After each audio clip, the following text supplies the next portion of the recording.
Bonjour à tous les amis, on se retrouve aujourd'hui à Troll de jeu avec notre ami Léo qui a réalisé une performance assez incroyable où il a terminé 4ème à l'issue du régional de Villepinte où il y avait 256 joueurs.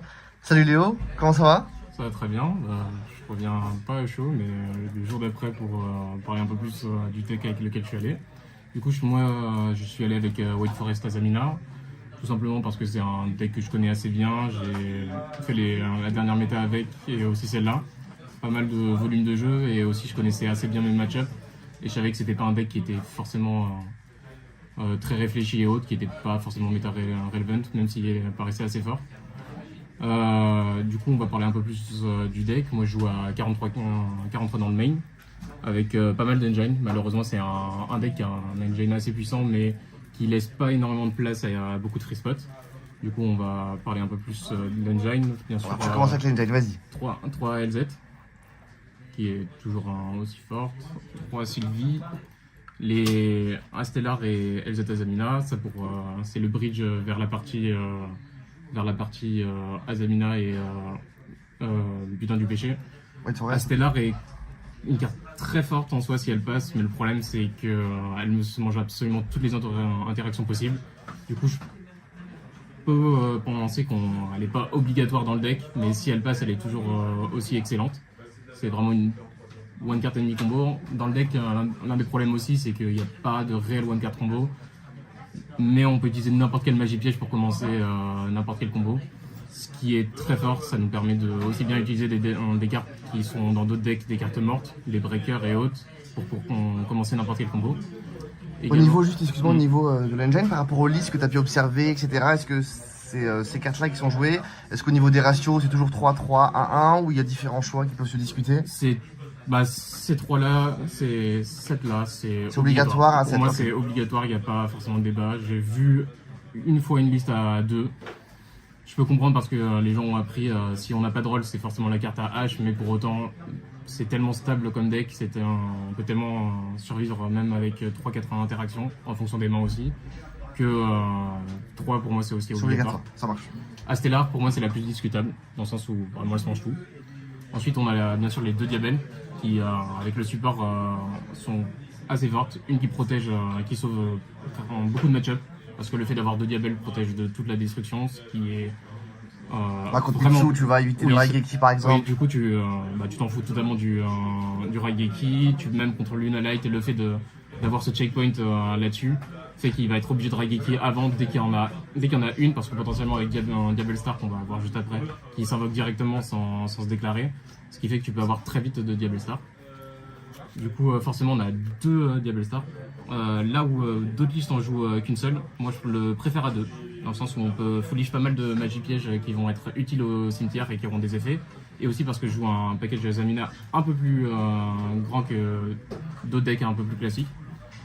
On le verra un peu plus tard. Ensuite, pour ce qui est de l'engine pur et dur en magie piège, il y a beaucoup de magie piège. Oui, on en a beaucoup. On a tout d'abord les nouvelles qui sont sorties en même temps que ces deux-là, qui permettent du coup d'y accéder facilement. Ça c'est une carte qu'on veut souvent avoir au cimetière, qui permet de tuto, et l'autre qui permet d'y accéder.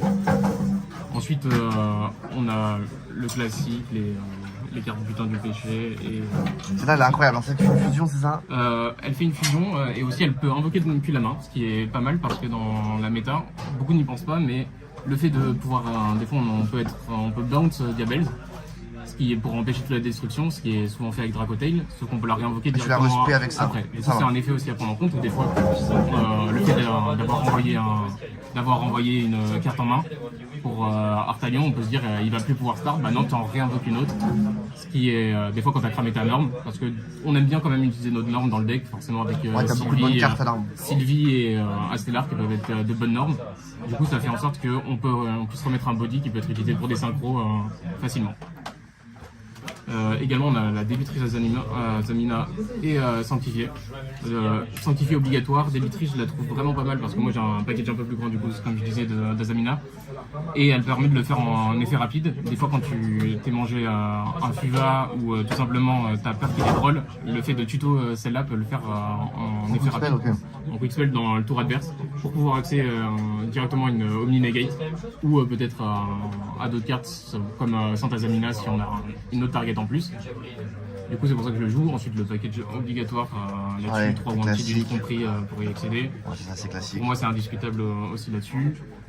Aussi la Morian qui permet de book et aussi pour la recette. Pour moi, elle est assez importante. Déjà, c'est une piège, chose dont on a assez besoin pour la vengeresse des fois pour Ouais, pour pouvoir l'invoquer. l'invoquer. Et aussi, du coup, pour continuer tout ce qui est avec l'engine, avec le support White Forest, on a pu avoir du coup, le terrain. Ah oui, le terrain qui est one card qui est combo vraiment quasiment. une one card combo. Dans le deck, il n'y en a que 2 cartes qui peuvent servir de white card combo, c'est le Sylvie et Sorcière.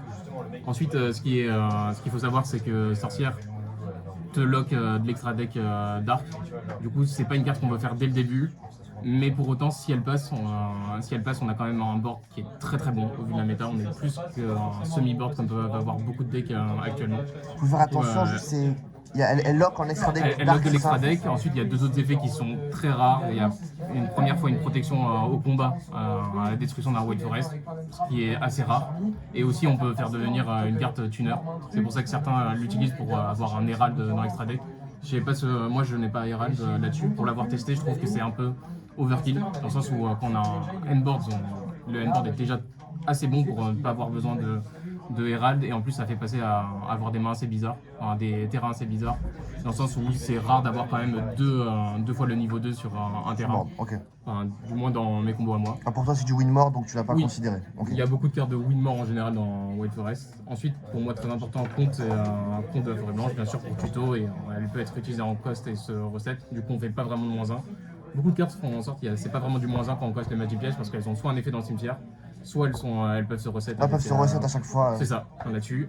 Malheur, elle est assez bonne parce que des fois, quand tu manges une interaction, tu la set et ça te permet de pouvoir invoquer, par exemple, dans le tour adverse, soit une Diabelle pour avoir une protection de Raigeki sans qu'ils s'y attendent, et aussi de pouvoir des fois faire tout simplement une synchro. Du coup, si on avait un body niveau 4 ou un niveau 2, pour refaire une synchro White Forest, du coup, soit une Diabelles, soit autre.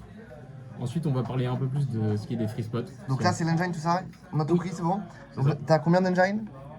Oula. Donc on était à. T'es à peu près à 3, 6, 9, 12, 15, 19, 22, 25. 25 d'engine, ça marche. 25. Très bien. Ensuite, on va avoir 15 cartes qui sont là pour compléter, pour arriver à. Pour survivre et établir ton board. Du coup, on a 3 H, je trouve toujours aussi efficace là-dessus, et pour éviter de se manger du coup des petits Les fuvalos. charniers que tu joues toi aussi, ok. Moi, dans la méta, beaucoup ont décidé de l'enlever, mais je trouve que Imperm, justement, les gens s'y attendent beaucoup Ok, moins. t'as gardé Et Imperm toi, toujours ok. utile, et en plus utilisable dans mes combos là-dessus. Et parce que tu peux set et derrière C'est te ça, lancer, ok. Même pas besoin de les sets, c'est directement utilisable depuis la main, mes effets là-dessus. Et aussi, faut aussi penser que des fois même des monstres peuvent être utilisés par Tromperie ou Diabel Star pour au pire head cost. Donc pas c'est non jamais plus des une cartes grosse mortes carte. quoi chez toi. C'est rare, enfin, des fois on les a en main et aussi ça sert quand on go second. Ensuite j'ai 3 autres cartes, j'ai TTT, PTT et Black Goat. TTT, PTT, on pourrait penser que PTT c'est pas forcément très utile même en go first, sauf que nous dans nos decks on peut set des Tu cartes peux set des cartes, ouais. qui vont être ensuite tributes et qui vont se remettre, et aussi pour tout simplement on set Avec un du TTT TTT, ouais. qui va être ensuite discard, puis on peut le récupérer avec Diabels en main pour pouvoir l'utiliser et autres. Et bien sûr dans le format, je trouve que Black Goat, j'ai vu certaines listes où il le jouait à 1, 2, 3 même, et c'est vraiment une carte très utile Surtout dans ton deck en plus. et qui peut être un cost très facilement. Ensuite je vais pas les compter dans les free spots parce qu'il faut Faut battre Droll, tu m'as expliqué. il faut battre la meilleure carte du jeu, enfin, du moins quand tu le vois comme ça quand tu joues White Forest. Du coup pour ça on a un call buy et 3 interdictions de vente. Ok. Interdiction de vente peut être aussi utilisée en tant que board breaker, mais quand on joue en général White Forest on a une grosse peur, c'est vraiment le drôle qui te tue totalement. C'est pour ça que même dans le side, on le verra un peu après, on joue le vilain. Bah, on est obligé même de le jouer dans le deck parce qu'on va jouer cross out pour des fois juste le rentrer à 1 parce qu'on veut vraiment pas le voir. Dans le sens où actuellement dans la méta il y a beaucoup de mid-board, du coup c'est passable à l'engine, mais on est obligé de faire en sorte de checker s'il n'a pas drôle. Et aussi, c'est pourquoi c'est compliqué dans la méta, c'est qu'avec beaucoup de Dracotail qui peuvent recycler à l'infini leur drôle, il faut les empêcher absolument de faire ça, sinon c'est vraiment instantanément en lose. Et globalement, sur ton event, excuse-moi, qu'est-ce que tu as pensé du coup de Salesbind? Est-ce que tu l'as à chaque fois résolu? Est-ce que les gens étaient surpris quand ils prenaient Salesbind Roll? Ils savaient que la foudre allait arriver? Bah justement, il y en a Quand beaucoup qui s'attendaient, déjà, s'attendaient pas du tout à Wake Forest. Ils connaissaient à moitié le deck dans le sens où le deck est assez compliqué. Tout le monde sait qu'il meurt sous roll, du coup pourquoi apprendre toutes les lignes quand on sait qu'il faut juste side roll ou juste le faire et arrêter de réfléchir. c'est vrai que les gens connaissent pas forcément les choke points ou les points C'est clés ça. du deck, c'est vrai, Et t'as c'est raison. pour ça que très rapidement, les gens s'attendent pas à ce qu'il y ait une carte qui protège. Même beaucoup pensent que c'est une protection à uniquement les diabelles, mais c'est des protections à tous les autres monstres, Tout le board. tant qu'il y a 2 diabelles. Et même des gens qui savent pas qu'il faut qu'il y ait une autre diabelle sur le terrain, pas forcément de son côté. Du coup, ils peuvent te voler une diabelle, sauf que ça triggerera quand même l'effet d'invoquer un synchro synto. C'est beaucoup de méconnaissances du match-up qui font qu'on peut gagner des victoires. Ouais, sur les micro-interactions, Oui, tu vas c'est être ça. meilleur à chaque fois, ok, ouais. C'est ça là-dessus.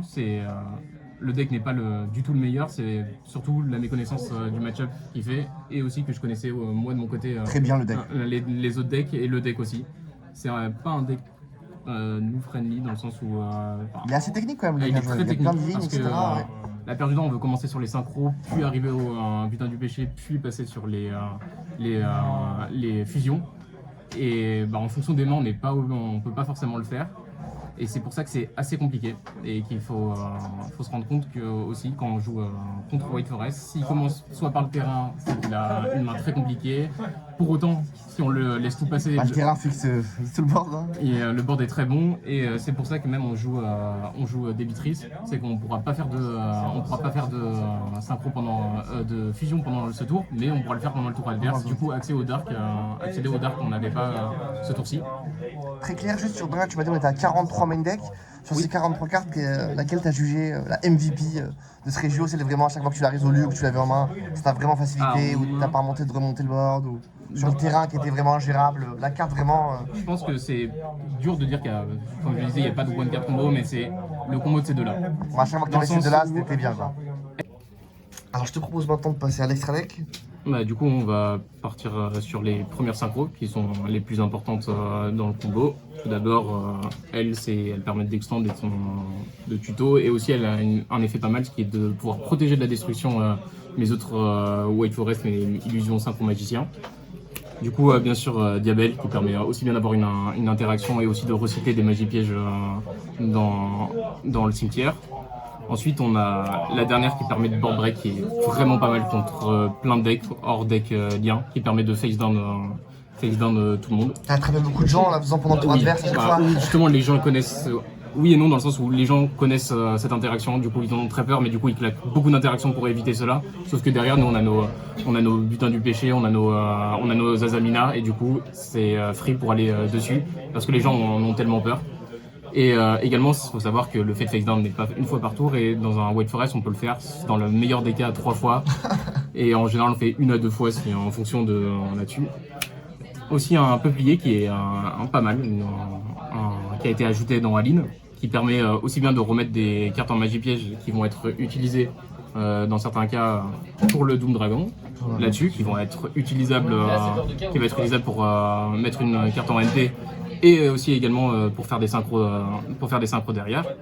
Elle aussi, elle permet de faire une synchro pendant le tour adverse. Les 2 targets plus ou moins à faire dans ce deck, si on a déjà eu accès au Diabel, ce qui est très rare d'ensuite l'utiliser pour faire l'autre, mais on a Juraishin fait avec Diabel Star, qui est une carte qui permet de détruire soit tous les face-up monstres, soit tous les face-up magie, ou Dragon Vengeur, qui permet de mettre une carte dans le cimetière ou sur le terrain en magie piège continue. Ce qui est vraiment pas mal parce que c'est en effet rapide et on peut rapidement attraper certaines cartes comme Murakumo et autres. Et le fait qu'il soit plus en rotation, enlever des cartes en rotation, sont vraiment pas mal. Il a un petit dernier effet en battle phase, mais bon, la battle en ce moment, c'est pas ce qui est forcément utilisé énormément. Du coup, on va parler un peu plus du package Azamina. Dans le package Azamina, je joue un plus gros package, comme je pouvais le dire, mais on a tout d'abord les classiques, qui sont Mu et Sylvia, qui sont forcément dans tous les combos de base. Là-dessus, elle qui permet de tuto, réduire l'attaque des monstres. Elle qui est une Omni Negate, mais aussi qui peut permettre de doubler les dommages de combat, ce qui est pour les autres cartes à Azamina, ce qui est vraiment pas mal. Ensuite, je joue bien sûr Saint Azamina. Saint Azamina qui sauve un nombre de games parce que c'est tellement pas instinctif de pas pouvoir cibler les cartes adverses et pas pouvoir cibler ses propres cartes en tant qu'adversaire.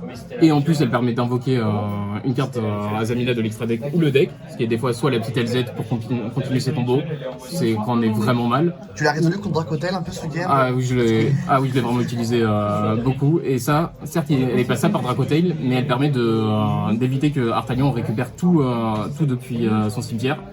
Et quand il n'a pas du coup Faimena et toutes ces autres, il a du mal à accéder à d'autres fusions. Elle est passable par Dracotail, mais elle est assez relou. Ensuite, je joue 2 Azamina de plus. Il y a Moa Regina, qui est un peu plus connue, qui permet de recycler les illusions et aussi de PT2 si une carte Azamina ou Butin du Péché est faite.